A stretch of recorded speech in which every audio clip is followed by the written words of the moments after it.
I slammed the two corpses together with bone-crunching force. I grinned. Gotta say SS rank, divine, chosen ones really are different. The crowd from the Eastern world went wild.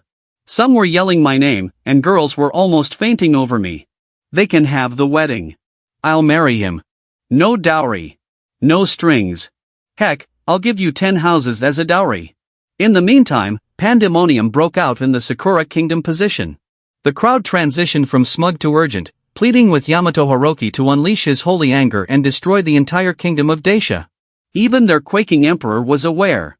If they were defeated, their nation's pride and faith would be shaken to its very foundation. Yamato Haruki could not be defeated. But whatever they prayed, Yamato Haruki's body continued to get torn apart by the attack of divine warriors summoned. In no time, its body was scattered in bits all over the arena. Qin Shi Huang had an overwhelming advantage now, but far from being over, the combat was ongoing. The great serpent quivering uttered an incantation. It would now burn the very lives of the Sakura Kingdom's people to fuel a forbidden divine ritual, its last attempt at triumph. And in a flash, the jeering spectators who once cheered, "Go! Go!" were incinerated, dissolved by the intense heat of divine power, without even time to cry out. The almost lifeless Yamato Haruki burst anew with fresh energy. After consuming the souls of the offered spectators, its wounds healed at frightening velocity. In a matter of seconds, the body of the beast was completely restored, more powerful than before. At the same time, I had utterly defeated Matsumoto Gen's. As for the rules, once a divine chosen is defeated, the god summoned returns to the gate of creation. That's why I chose not to end his life straight away. I had to ensure the ancestor slit Yamato Haruki first, severing the thread at its origin. The serpent emitted a menacing laugh. "Stupid human, do you actually believe you're just battling me? Your real foe is the many souls that stand behind me. The individuals of the Sakura Kingdom."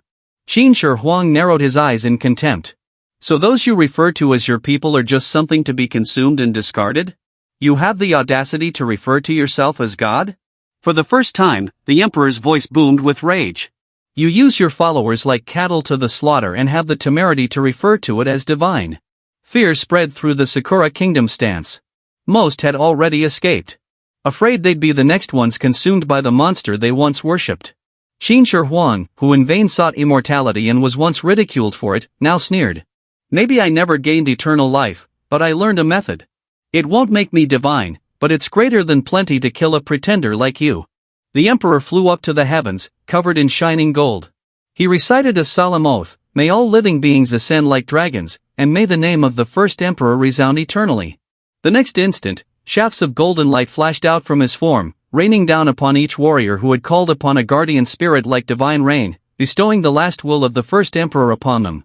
Every one of the human gods was now imbued with the first emperor's longevity cultivation method, quickly improving their synchronization with their respective deities. Even Lu Yanran, normally calm and collected, seemed shaken. Her divine resonance was rampaging out of control.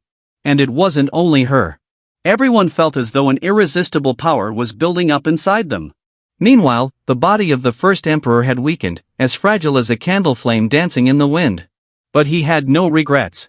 His dream throughout his life was always the eternal ascension of the Qin dynasty, harmony for his people, and a world where mortals could be dragons. There were tears that welled up in the eyes of many in the audience.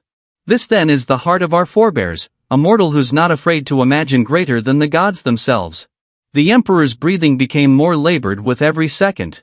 This was the toll he took to safeguard his lineage. Even the ruler of the Empire of Albion was openly speechless. The serpent deity offered its people up for power, but the human deity incinerated his own existence for theirs. The difference was phenomenal. Murmurs echoed the arena. This is the legacy of the legendary Eastern world. No surprise the Huan nation can never be marginalized. A slow, strained breath took the first emperor, and he shouted, "Where are the divine Qin soldiers?" A deafening response rang out across the legendary arena. "At your behest." Although his body was weakening, he remained erect as a war god. "By my command, drive out the invaders, defend our home." The human gods drew up a battle line, unyielding before the serpent god, and prepared to battle to the death. The serpent god blinked in astonishment. The human emperor's aura was almost gone, yet he was still able to call forth such torrents of power. With a fierce slash, the army of divine soldiers shattered the